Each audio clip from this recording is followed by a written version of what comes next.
ఆంజనేయ అంజని తనయ ఆనంద హృదయ అనంత నిలయ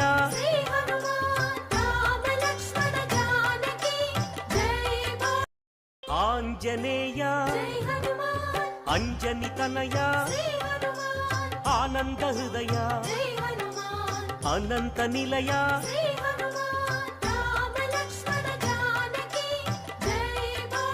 పావులూరు బాపట్ల జిల్లా ఇంకొల్లుకి సమీపాన ఉన్న గ్రామం. ఈ గ్రామంలో కొలువైన ఆంజనేయ స్వామికి పులిమేర ఆంజనేయ స్వామి అని పేరు. ఆంజనేయ స్వామి అజేయుడు, శ్రీ సీతారాముల భక్తాగ్రేసరుడు. పుట్టుకతోనే అమితమైన తేజస్సును కలిగిన అంజనీపుత్రుడు కనుక ఆంజనేయుడని పిలిచేవారు. ధైర్య సాహసాలను ప్రసాదించే మహిమాన్వితుడు.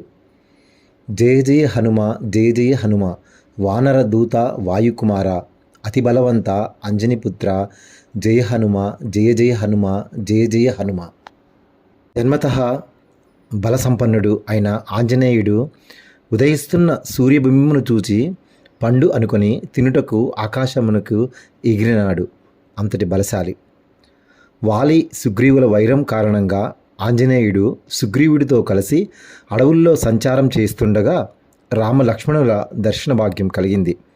నాటి నుండి ఆంజనేయుడు శ్రీరామ సేవలో తరించినాడు. వాలిని సంహరించిన శ్రీరాముడు సుగ్రీవుడిని రాజును చేశాడు. సీతను అన్వేషిస్తూ సాగుతున్న రామలక్ష్మణులకి సమస్త వానర సైన్యం తోడై నిలుస్తుంది. దక్షిణ దిశగా సాగిన హనుమంతుడు సీతాదేవి జాడ కనుగొని పతిపై అత్యంత భక్తితో అంగుళికాన్ని అందించిన సీతామాతకు నమస్కరించి శ్రీరాముడికి అందచేస్తాడు. శ్రీరాముడు సముద్రంపై వారధిని నిర్మించి లంకను చేరేలా రావణ సంహారం గావించి సీతా సమేతుడై తిరిగి అయోధ్య చేరేలా సహకరించిన స్వామి భక్తుడు ఆంజనేయుడు. ఎక్కడైతే శ్రీరామనామం వినిపిస్తుందో అక్కడ ఆంజనేయుడు కొలువై ఉంటాడు. ఇదంతా రామాయణం.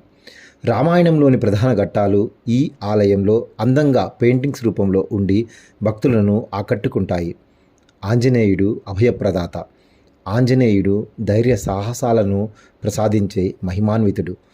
జయ జయ హనుమ జయ జయ హనుమ, వానర దూత వాయుకుమార, అతి బలవంత అంజనిపుత్ర, జయ జయ హనుమ జయ జయ హనుమ జయ జయ హనుమ. నమో ఆంజనేయం నమో దివ్యకాయం నమో వాయుపుత్రం నమో సూర్యమిత్రం.